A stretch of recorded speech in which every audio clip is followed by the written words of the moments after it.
Whether you're a fresh graduate stepping out of school or someone who's been navigating the professional world for years, you can use this way of thinking to find your path forward and redesign your life. Designing Your Life, a course taught by Bill Burnett at Stanford University, offers a simple yet practical approach. It teaches you how to think like a designer and how to solve problems to improve and design your life. Systematic knowledge always enhances our cognition more than fragmented information. You might be wondering, can life really be designed? Isn't that a bit idealistic? The truth is, it's not. This book doesn't use overly theoretical language. Instead, it shares everyday examples and stories that make the ideas easy to understand and apply to your own life. Let's start with a basic question. Why do we need to design our lives? Some people might think life is just something you take one step at a time, with no need for any design. Most of us grow up following a preset path: school, exams, jobs, marriage, children. These seem like predetermined steps, and few people stop to ask themselves, what do I really want? Where am I right now? Am I on a path that truly belongs to me? Bill Burnett emphasizes that the purpose of life design is to help us find direction. Whether you're feeling lost or already have clear goals, life design allows you to better understand where you are and how to step-by-step move toward your ideal lifestyle.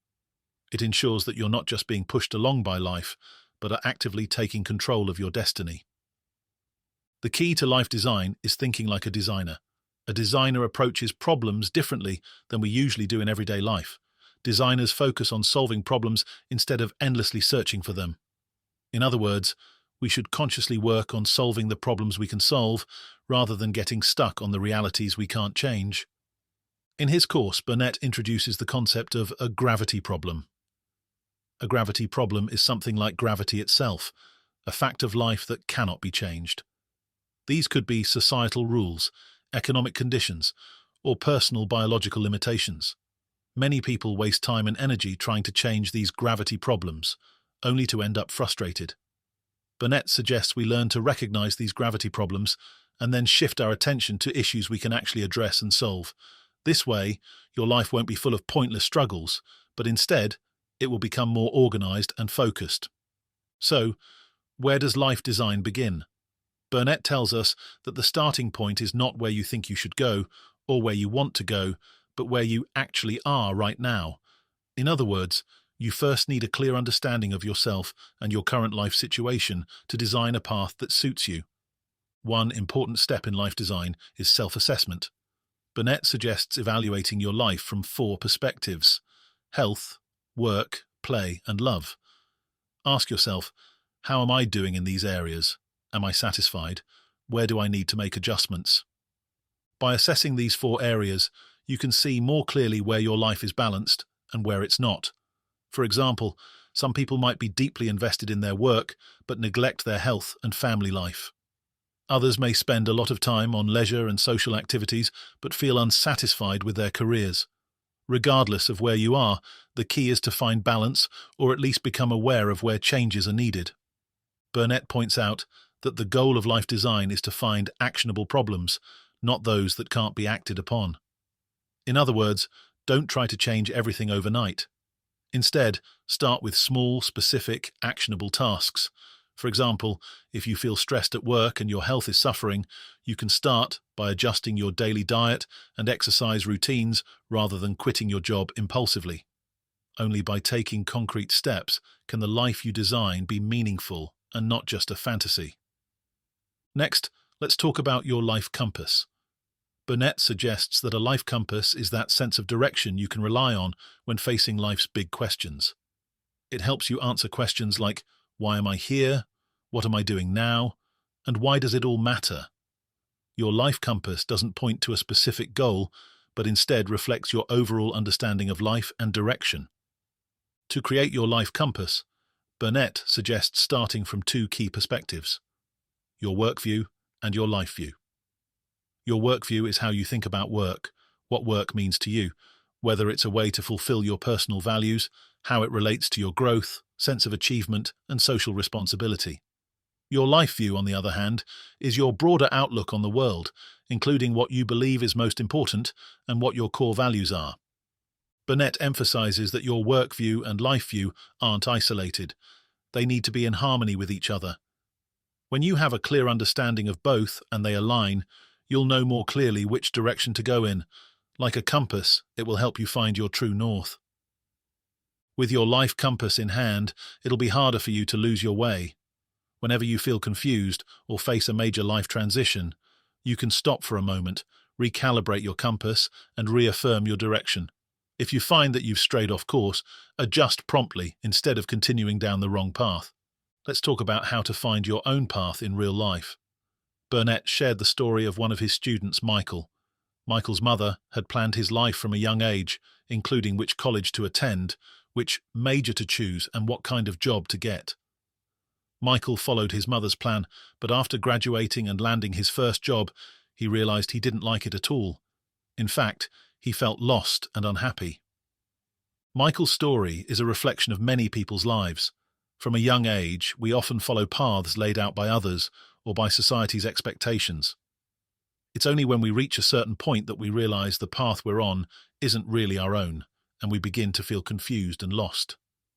Later, Michael started keeping an energy flow chart, tracking how his energy levels changed throughout different activities each day. He found that he felt energized and focused when working on complex engineering problems, but drained when dealing with interpersonal relationships. By recording these patterns, he gradually discovered what kind of work he really enjoyed. Burnett recommends a similar approach for everyone, calling it the Good Time Journal.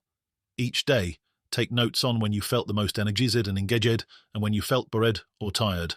By doing this, you'll discover what you truly enjoy and what activities give you energy, as opposed to those that drain you. With this information, you can begin to redesign your life. Life design isn't something you do in one go. It's a process of constant adjustment and improvement. By observing your daily patterns and finding your own rhythm, you can gradually tweak your lifestyle and find the path that suits you best. In life, we all experience moments when we feel stuck, unable to find a way forward. When that happens, Burnett advises us to redefine the problem. Often, the reason we can't solve a problem is that we haven't defined it correctly. In the course, there's a concept called the anchor problem. An anchor problem is one that keeps us feeling stuck, and it usually means we've been trying to solve it for a long time without making any progress. Burnett suggests that when you encounter an anchor problem, it's often a sign that you need to redefine it and approach it from a different angle. For example, one student in the course struggled with fundraising for her project. No matter how hard she tried, she couldn't get the funding she needed. Eventually, she realized she'd been trying to solve an unchangeable gravity problem and decided to redefine the issue, changing her fundraising strategy. In the end, she found a new solution. Burnett also recommends a powerful tool: mind mapping. Mind mapping helps break down a complex problem, clarify your thinking, and often reveals new solutions. If you're feeling stuck, try drawing a mind map, listing out all the different aspects of the problem, and see if any new ideas emerge. Next, let's talk about prototype design. One of the core principles of design thinking is rapid prototyping. Burnett encourages us not to fear failure, because failure is an important part of learning and growth. Often, when we're faced with life choices, we're paralyzed by the fear of making the wrong decision and failing. This fear keeps us from taking action, and as a result, we miss out on opportunities. Burnett tells us that failure isn't something to be afraid of. It's how you handle it that matters. In design thinking, failure is seen as a valuable learning opportunity. By failing fast, you can adjust quickly and eventually find the path that suits you best. Burnett introduces a concept called prototype design. The essence of prototype design is to run small experiments to quickly test your ideas, rather than waiting for the perfect plan before taking action. It's like when you design a new product, you create a simple model to test its feasibility, then gradually refine it before launching the final product. In life design, prototype design works the same way. You can try small experiments to explore what you really want to do instead of making drastic, blind decisions. For example, if you're interested in a particular field, try doing some part-time or volunteer work in that area to see if you truly enjoy it. This way, you can learn about your interests and abilities without taking on too much risk. Burnett also mentions that one key principle of prototype design is fail fast. This might sound counterintuitive, but it makes perfect sense. By failing quickly, you can identify problems sooner and adjust before going too far in the wrong direction. Failure isn't something to avoid. It's what you learn from failure that's important.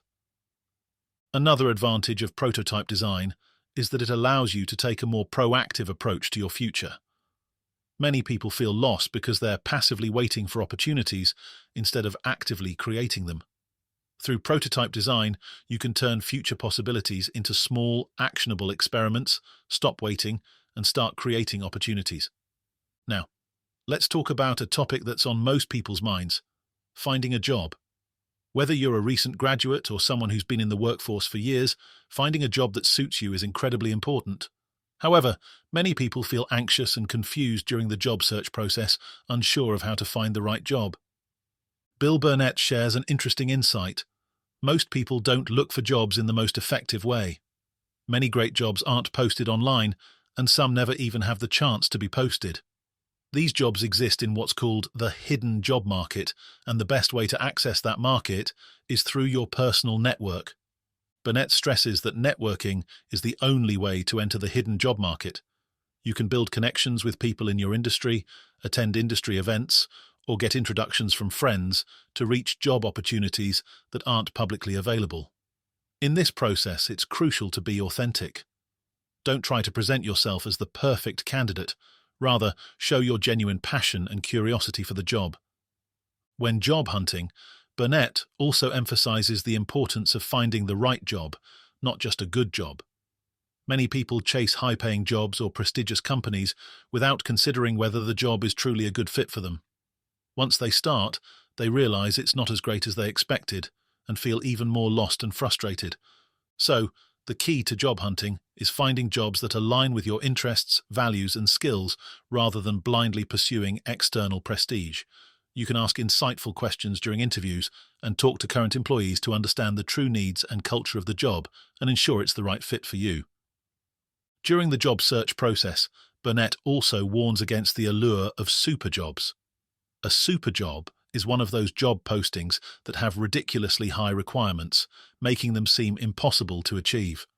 Some companies post these job ads with a long list of unrealistic qualifications, even ones that no current employees could meet. Burnett advises that if you come across such job listings, recognize them early and let them go. These super jobs are often just marketing tactics to attract more applicants and don't represent the actual needs of the position.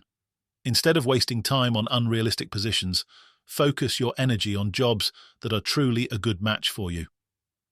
There's also something called ghost recruiting, where companies post job ads not because they actually have an opening, but because they need to meet internal recruiting standards or policies. This ghost recruiting can leave many job seekers frustrated as they send out resumes, but never hear back. Burnett reminds us to stay alert to these situations and not be misled by false opportunities. When it comes to jobs, many people have an idea of a dream job in mind. We all hope to find work that's meaningful, interesting, and ideally comes with a high salary and flexible hours. But Burnett tells us that in reality, the perfect dream job doesn't exist. It's something you create through continuous exploration and effort. Burnett introduces an intriguing concept called life design interviews. Life design interviews are the best way to enter the hidden job market. You can reach out to people working in fields you're interested in and have in-depth conversations about their job experiences and career paths. This can help you uncover the true nature of the jobs you're curious about. The key to life design interviews isn't to ask about a specific position, but to learn about the person's work and career, allowing you to discover your own interests and career direction. Through these conversations, you'll gain a clearer idea of whether a particular industry or job is right for you. Burnett emphasizes that dream jobs aren't found, they're designed. You can gradually create a job that aligns with your needs and values through exploration and adjustment. A dream job isn't a fixed destination, but a dynamic process that requires you to continually discover and create it. Now, let's talk about happiness. Many people believe that happiness is a matter of luck or determined by external factors, but Burnett tells us that happiness is something you can actively choose. Happiness isn't a destination, it's a process and the result of the choices we make in life. Burnett shares an interesting viewpoint. Happiness isn't about having everything. It's about knowing what to let go of. Many people feel unhappy because they're trying to pursue too many things, which leads to being overwhelmed and anxious. Burnett emphasizes that happiness comes from simplifying, not from having everything. So, how do we choose happiness? Burnett offers a four-step process. The first step is to gather and create options. The second step is to filter them down to a few best options. The third step is to make a wise choice. Finally, the fourth step is letting go. Let go of the options that don't matter and focus on what truly brings you satisfaction. By following this four-step process, you can gradually learn how to make better choices and identify what you really need. Happiness doesn't come from how much you have, but from how you appreciate what you already have. In life, we all experience failures. But Burnett tells us that failure isn't something to fear. The key is to learn and grow from failure. He introduces a fascinating concept called failure immunity. Failure immunity doesn't mean you'll never fail. It means that when you do fail, you can quickly adjust your mindset and reduce the negative emotional impact. This way, you can find opportunities for growth in failure rather than being defeated by it. Burnett suggests that you can build your immunity to failure by keeping track of your failures. Each time you fail, treat it as a learning opportunity. Analyze what went wrong and see if there's anything you can improve. Over time, this practice will help you develop a resilience to failure, so you're no longer afraid of it and can face challenges with greater confidence. In the course, Burnett also emphasizes an important idea. Life is a process, not an outcome. Many people fear failure because they see it as an endpoint rather than as part of the process. In reality, failure is a necessary part of growth and progress. Through failure, we can gain a better understanding of ourselves and find better solutions. Finally, let's talk about the importance of having a team. Burnett repeatedly emphasizes that life design isn't a solo journey. It requires collaboration with others. A good team can provide important support and feedback for your life design. Burnett suggests that you gather a life design team. This team can include friends, colleagues, family members, or mentors. Their role is to help you clarify your thoughts, provide feedback, and offer encouragement and support when you're feeling uncertain.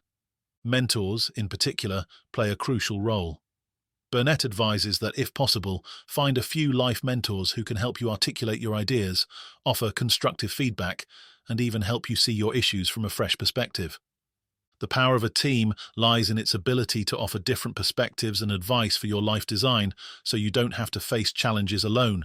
By collaborating with your team, you'll gain a clearer understanding of your life goals and find your own direction. Bill Burnett's Designing Your Life course teaches us how to think like designers and how to use problem-solving to gradually create the blueprint for our own lives. Life design isn't about finding a fixed answer. It's a dynamic process. Each person's life is unique, and through continuous exploration, adjustment, and improvement, you can find the lifestyle that suits you best. See you next time.